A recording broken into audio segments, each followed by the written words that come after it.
2025, Ingo Sainz Carlos will wear.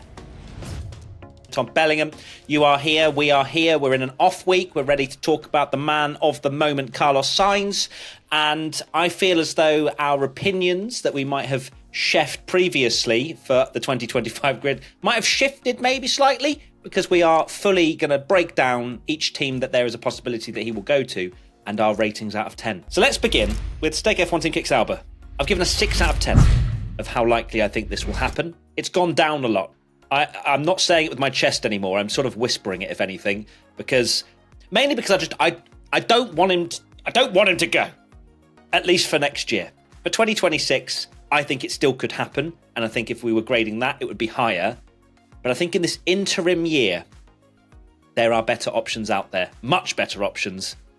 So, yeah, it just depends if those other big options open a seat up for him, because they also have either drivers in contract or potentially other drivers in the wings. So for Sauber, I've gone for a 7 out of 10. The fascinating thing here is, and I think this is why my opinion keeps changing and I don't know what's best, and I'm sure this is going through every driver's head as well. So many drivers are out of option for next year, but then there's an entire regulation change. And that is what makes it such a bizarre thing, because if he'd lost his seat now, I would probably say Audi, yeah, it's worth a punt. But the way Stake have gone this year, they're not going to be any good next year. Like, no chance. And they're also floundering in pit stops and things like that. And it would just be like, well, do I want the kind of embarrassment of a year of being 16th every single race, hoping that Audi are any good when there might be other options at other bigger teams that you know are good, and it's less of a risk. So that's why my opinion sort of changed a little bit. I'm not as confident that he'll go to Audi, and that kind of bodes the question, but this is probably for another podcast, is who does take that risk when there's a gap of essentially being in an awful team that could get better in a year's time, but we don't know. If, for example, Bottas was making Q3, fighting on the outer edges of the points perhaps, and showing some kind of promise, there might be a thought in his mind of betting himself in the team. But he's much better than that. We know that. We can see that. He don't need to bed his roots in a team that's clearly in a bit of a shambles at the moment. If anything, steer clear, let Audi take over, and then go and have a little look. If you look at Lewis Hamilton as an example, that in 2013 he moved from McLaren to Mercedes, and it was this big like, oh my God, why has he left McLaren to go to Mercedes? Mercedes were like 4th or 5th best team, and McLaren were like the 2nd best team. But to go that far down the grid and hope they're suddenly just going to, like a light switch in 2026, be Audi and, oh, we're going to win and be amazing, it is a risk, massive risk. This video is sponsored by Y-Food. Y-Food is a full and balanced, ready-to-drink meal, and I would actually have more flavours to show you had I not drunk almost all of them before filming this ad. Same here, this is the last one I have left. It's a full and balanced, ready-to-drink meal. It keeps you full for 3 to 5 hours and contains 26 vitamins and minerals. So all Y-Food products are based on nutritional and scientific research to enable a balanced diet at any time and in any place. You can save a lot of time with Y-Food when you have a lot of stress and no time to cook, because your nutrition should not come up short. Tommy, which flavour do you have? I've got fudge brownie. I'm cracking this one open. I have Here we go. Smooth vanilla. Ooh. Shake well. Yeah. Let me. Oh my God, it's so smooth and so beautiful. A bit like you, Tommy. Oh, that is nice. There'll be a link in the description where you can get 10% off with the code P1-YouTube, and you can get this beautiful drink in your life. Okay, let's move to Mercedes next, and I'm going to lock in a whopping 9 out of 10. Yeah, originally I was thinking, no, what's the point in going to Mercedes for a year and then moving team somewhere else, because they've put all their eggs into Kimi Antonelli's basket and they really want this, young and up-and-coming star. But Carlos Sainz is probably the kind of driver you need to slot into that Mercedes seat next year. If you put Kimi Antonelli in there, it is one of the biggest rolls of the dice since Max Verstappen in a Toro Rosso. And obviously that paid dividends eventually. Didn't really at the start with the amount of happy crashes that he had. But I just feel as though Mercedes need to get a strong signing. If Carlos is the biggest talking point this year and he continues to do well, then it makes sense, in my opinion. I've gone for a 3 out of 10 for his move. That is glorious. That is the most we've ever disagreed I think by it actually a country mile. Yes, gone for a 3 out of 10. And that is because if there was no future and Formula One ended after 2025, I think the best option is Carlos Sainz and George Russell in a Mercedes. I think that is actually a really solid, good lineup. Would be great for Mercedes.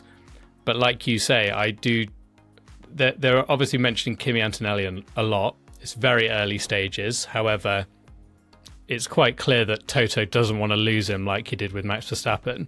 And the reason for me giving a 3 is because if Carlos Sainz went there, it seems like it would be his seat for 3 or 4 years. Like, he's got age on his side, whereas as if Fernando Alonso went there, he's going to be there 1 year, maybe 2.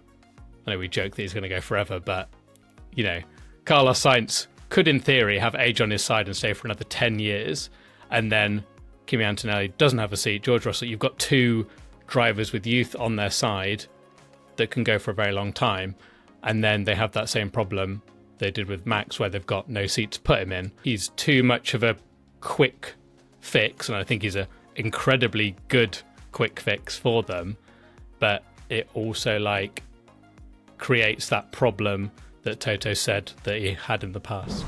Listen up, you wonderful lot. The P1 Live Show is back in town in 2 or so weeks, the 11th, the 12th and the 14th of April. We've got Cambridge, Bath and London. Cambridge is sold out, done, gone, tickets finished. If you're thinking about coming and seeing me and Tommy live, where we can chat about some saucy stuff in the world of Formula One, Hamilton to Ferrari, we've got all the stuff in the season to speak about, we've got games to play with you, prizes up for grabs. It is massively fun. Tommy, are you looking forward to it? Absolutely. You're so good at that. Link in the description if you'd like to come along and see us. As I say, the 11th, the 12th and the 14th. The big one is in London on the 14th. We'd love to see you there. Link in the description. Okay, let's move on to Red Bull. I'm going for an 8 out of 10 for Red Bull. Yeah, I can see it happening. I think they've always been that team where they promote a young driver, but last time, Christian Horner's decision was to promote Sergio Perez.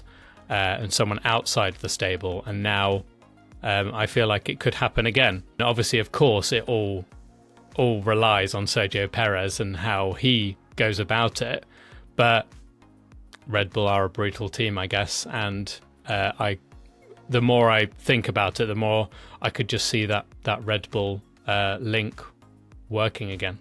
Wow, okay, here we go. Disagreement number 2.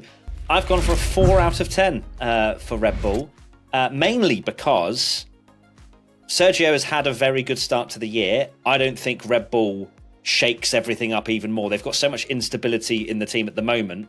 I think moving that second driver around as well, if Perez is doing enough for next year as well, where you'd assume the Red Bull is going to be quickest again, and they don't really want to unsettle Max. It's such an interesting topic purely because of the amount of moving parts that could happen. Of course, there's lots in the news about Max Verstappen leaving Red Bull. Then probably Carlos will go.